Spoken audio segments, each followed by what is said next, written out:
I'd like to introduce our next two speakers.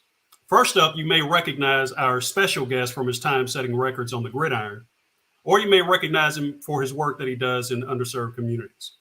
Matt Forte was drafted by the Chicago Bears in the second round of the 2008 NFL draft. And that's 44th overall, just in case anyone's checking. He also donned the navy and the orange throughout the 2015 season. He remains one of just three running backs in the history of the NFL to record 100 plus receptions in a single season. Now, in his retirement, he didn't slow down. Forte has pursued his long-standing passion for philanthropy. Now, he continues to develop his What's Your Forte Foundation, founded in 2014, which assists and mentors individuals in underserved communities by creating programs that help them to realize their passions and, in part, find their own forte. Last year, in response to COVID-19 and the economic impact it had on small businesses, Forte and his foundation partnered with Chicago's Neighborhood Initiatives Microfinance Group to launch Your Forte, Our Finance. Now, this program pledged to invest and grow and build underserved communities in the south and west sides of Chicago by providing $3 million in financial contributions. And this was primarily to small Black-owned businesses through a combination of loans, grants, and other educational resources. Now, this is just one person, so it's an awesome, awesome resume. Now, interviewing Mr. Forte today, we have none other than one of our chamber presidents, Rich Wallace, and he is the CEO of Southern California Black Chamber of Commerce. Mr. Wallace channeled his vision to assist minority businesses and develop the Southern California Black Chamber of Commerce, where his primary focus is to serve the needs of a wide range of businesses. He also serves entrepreneurs and professionals. Rich is the catalyst that brings together all the forces, public and private, through which common goals can be resolved.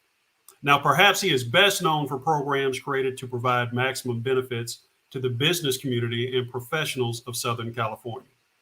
Now, ladies and gentlemen, please direct your attention to what will surely be an impactful conversation between Rich Wallace and Matt Forte. Take it away.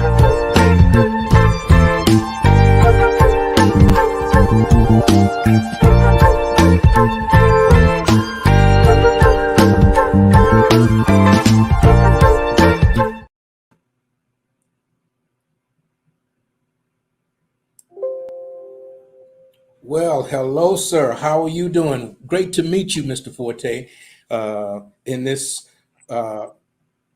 virtual environment that we're in. So we want to get right to it to move the program along. I'm excited to be in the room with the NFL star, number one. So I'm gonna try to calm down real quick here because Super Bowl's over with. So I can go back into my closet on Sunday afternoon. But I wanted to talk to you about your business adventures. And I know as an NFL star, as a professional athlete, want to know how you transitioned that into the business community, and what helped you along your journey to be able to do what you're doing now. Well, thanks, Rich, and I'm excited to be here as well on this platform. I know it's very important. But to answer your question, I'm just grateful to be in a position to have that influence and have learned a lot through professional sports. There's a lot that you have to learn on the field to become a professional athlete, especially in football, that allows you to be successful in business and transition into that world afterwards. Because on the grand scheme of things, the NFL is a business. It's a business, and that is their goal, is to make money and to have that business continue to expand. And so if you take heed and kind of listen and watch what's going on, you can use some of those business practices in your own business if you decide to be an entrepreneur or if you want to help other people in their businesses. But upon retirement, I basically dove into helping out small Black-owned businesses on the south and the west side of Chicago, because I noticed even before the pandemic, we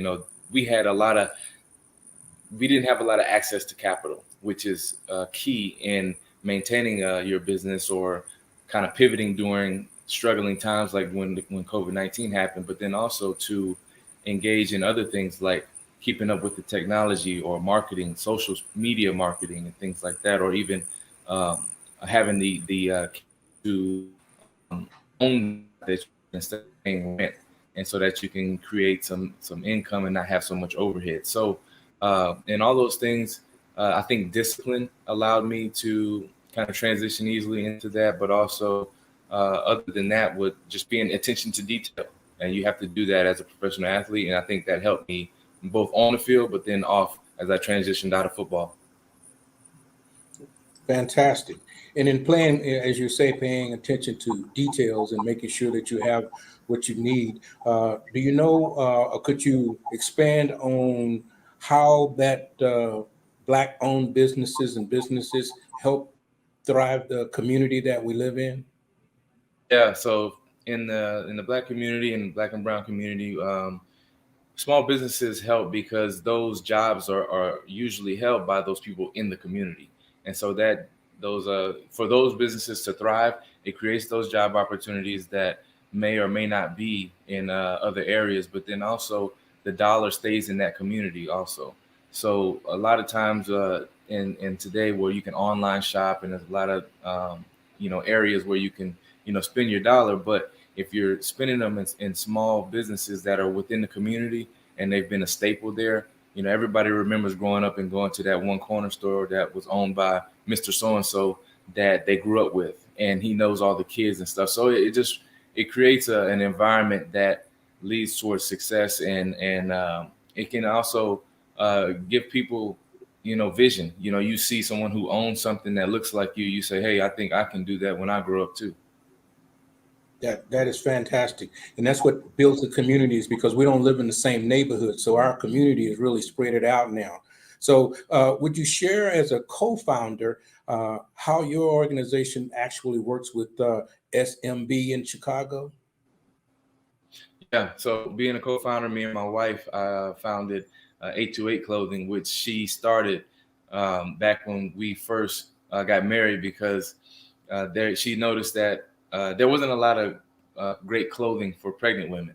And so she started it to do that facet to say, hey, pregnant women, even though they're pregnant, they want to be stylish too. And then also after that, she noticed that there weren't a lot of stylish clothes that you could use for breastfeeding. And so instead of putting this big apron on and all that, she wanted to have stylish clothes that were actually functional so that she can do that. But then after transitioning, when we weren't having kids anymore, she noticed that, it was good for moms to not just dress like a mom, but to get their swag back and to feel like comfortable and confident in what they wear. And so that's the reason why we created it. But also through different strategic partnerships, we've partnered with other charities and foundations within the community that give back to the Black community, as well as my own foundation, where a portion of the proceeds goes back to those institutions that basically invest back into the community so that they can be successful, and also provide financial literacy classes where we do some seminars and things like that, and have speakers come in so that young people, as well as those aspiring entrepreneurs, don't just jump into something without having the educational foundation first. And that's such a wonderful thing, because a lot of Black businesses start because they lost their jobs and they don't really have that business plan. So the fact that you're teaching them that and getting them involved in it, that's dynamic. Now we're in the middle of a pandemic. We've been dealing with this for a couple of years now, and it's actually devastated a large number of businesses, and Black businesses have been devastated even more because of it. In our community, it's actually given us an opportunity to reset. So what do you recommend for businesses focus on what they must do to be able to reset, or how do you hit that line and negotiate your way over that 11 players on the other side to be able to restart that business, or get it going again? Well, if I can use a football term, as you did, I would say the best thing would be able to be versatile. As a running back, a former running back, you had to be versatile, be able to run and catch the ball and block, but then to be elusive at the same time so that the defense doesn't get you. I would transfer that same mentality over to the business, and being able to be versatile. You got to be flexible. And when times like a pandemic like this come along, you don't have everything in one, as they say, all your eggs in one basket, so that you can, with the capital that you've already maybe created, or maybe the access that you have found a resource to access some capital, you're able to either not have to maybe cut down on employment so much, but be creative and function. And as they say a lot in this term now, they always say pivot, but pivot in those situations to be able to find something that is stable during that time, enough for you to get through it, but then also pay attention to the detail, like I said earlier, so that not only just get through the hard time, but then try to be able to flourish during that time is important.